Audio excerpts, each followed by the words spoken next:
건강 365 포인트 쏙쏙. 우리가 꼭 알아야 할 부분들을 정리해드립니다. 건강 365 박광식의 건강 이야기, 오늘은 황반변성에 대해서 알아보고 있습니다. 순천향대 서울병원 안과 이성진 교수와 함께하고 있는데요. 그러면 교수님, 황반변성의 증상들을 환자분들이 호소하는 증상들은 좀 여러 개가 있을 텐데요. 어떤 것들이 있는지 설명 좀 부탁드립니다. 그 건성 황반변성인 경우에는 증상이 없어서요. 반드시 안과를 가셔서 눈 상태를 꼭 검사를 해보셔야 됩니다. 보통 우리 아까 점들만 있을 때는 이 점들이 뭐 그렇게 시력에 큰 영향을 주지 않기 때문에 사진을 찍어봐야 된다 그랬죠. 네. 망막학회에서, 안과학회에서는 40세부터 이 검사를 1년에 한 번씩 받도록 권하고 있어요.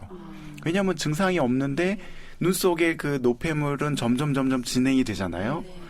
그래서 나중에 100명 중에 10명은 그 물이나 피가 나와서 어쨌든 습성으로 변해서 안 보이게 되는 그 위험성이 나중에 생기거든요. 그때가 되고 나면 너무 많이 늦었어요.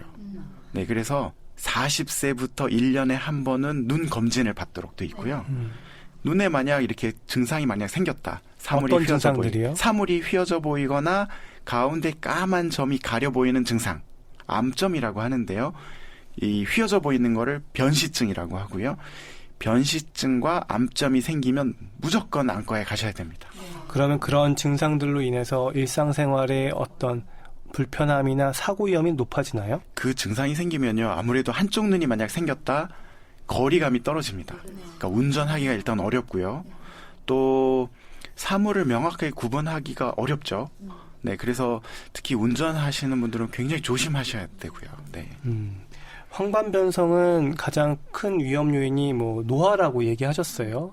그런데 우리가 다 늙는다고 해서 황반변성이 생기진 않지 않습니까? 그렇죠. 그러면 어떤 사람은 네. 황반변성이 생기고 어떤 사람은 안 생기고 어떤 위험 요인이 작용하기 때문에 이런 차이가 생길까요? 유전적인 요인도 그래서 같이 있다고 보통 생각을 하는데요.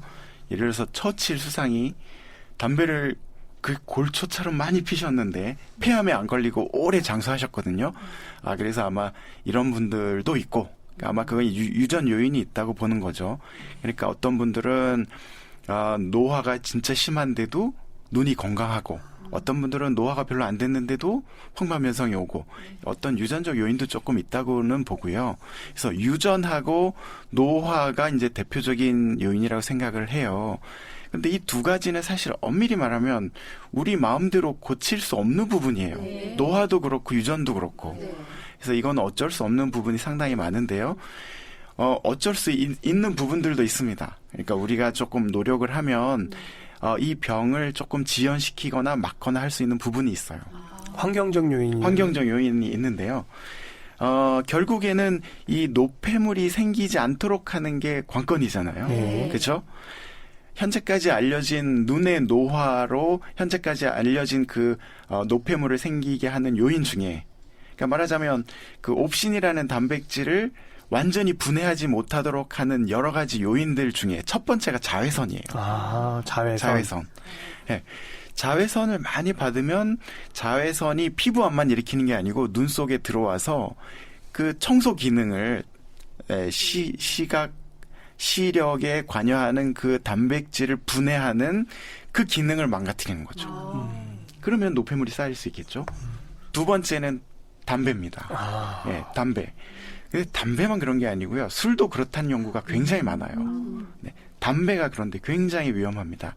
담배 속에 있는 어떤 그런 나쁜 물질들이 혈액 속을 돌면서 눈 속의 망막의 그 기능을 청소 기능을 약하게 만들고 나쁘게 만들죠. 또 세 번째는 콜레스테롤인데요. 이 노폐물의 그 많은 성분들이 지방 같은 그런 거예요. 콜레스테롤이에요. 그래서 콜레스테롤이 몸에 늘어나면 늘어날수록 또 노폐물이 많이 생기겠죠. 근데 콜레스테롤 중에서도 기름진 고기에 있는 그런 콜레스테롤. 별로 좋지 않은 그런 콜레스테롤이 세 번째 원인이고요. 그 외에 고혈압도 관련이 있을 수 있습니다. 고혈압도 혈관을 약하게 만드니까요. 그러면 이런 것들을 좀 좋게 해줄 수 있는 거는 뭐냐?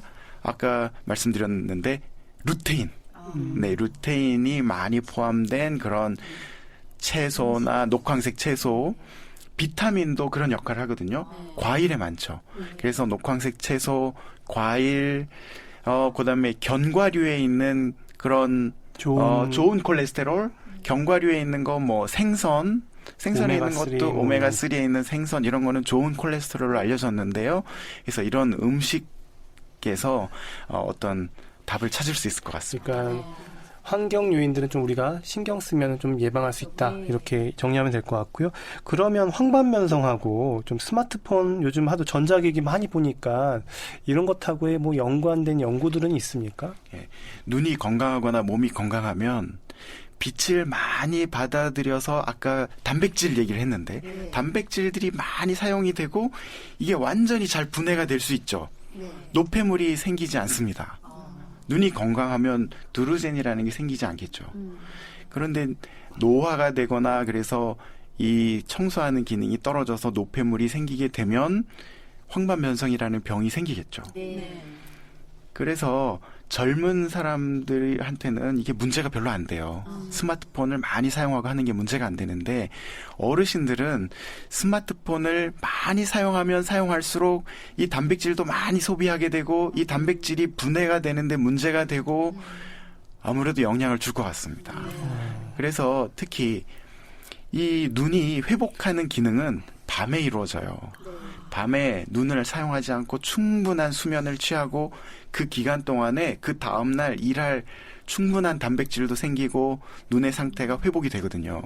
그래서 가능하면 꼭 필요할 때 스마트폰을 쓰고 특히 저녁이 되면 꼭 필요할 때만 스마트폰을 쓰고 좀 자제를 하는 게 눈 건강에 좋을 것 같습니다. 한 가지만 더 질문 드릴게요. 그럼 황반변성은 치료가 가능한지 그리고 조금 더 일찍 발견하면 조금 더 치료 효과가 좋은지 궁금한데요.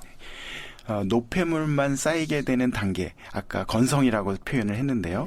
건성은 노폐물을 더 이상 늘어나지 않도록만 주의하시면 됩니다. 자외선을 차단하고 금주 금연하고 또 콜레스테롤 많은 음식들을 좀 줄이고 뭐 고혈압 예방하고 또 채소, 녹황색 채소, 채식 쪽 많이 하고 이렇게 음식이나 뭐 운동도 굉장히 도움이 되겠죠. 이렇게 해서 어쨌든 주의할 점 줄일 수가 있는데요. 이 습성 단계가 되면 나쁜 혈관에서 물이나 피가 새 나와서 시력이 떨어지잖아요. 이거는 나쁜 혈관을 없애는 주사 치료가 있어요. 눈 속에 직접 주사를 해서 이 나쁜 혈관을 없애주는 우리 항체 주사라고 하는데요. 나쁜 혈관을 없애는 항체 주사를 맞으셔야 됩니다. 근데 이 항체 주사 효과가 한 달에서 2달 정도 가요. 그래서 한 달에서 2달 눈 상태에 따라서 지속적으로 주사를 맞아서 물이나 피가 새 나오지 않게 해야 시력을 유지할 수 있는 거죠. 예방이 최선이겠네요. 일단은 우리가 주의할 수 있는 자외선 그리고 차단하는 것, 금연, 금주 그리고 스마트폰 너무 자주 보지 않고 뭐 이런 여러 가지 요인들을 줄여나가는 게 일단 그런 항체 주사를 맞지 않도록 하는 예방법이겠습니다.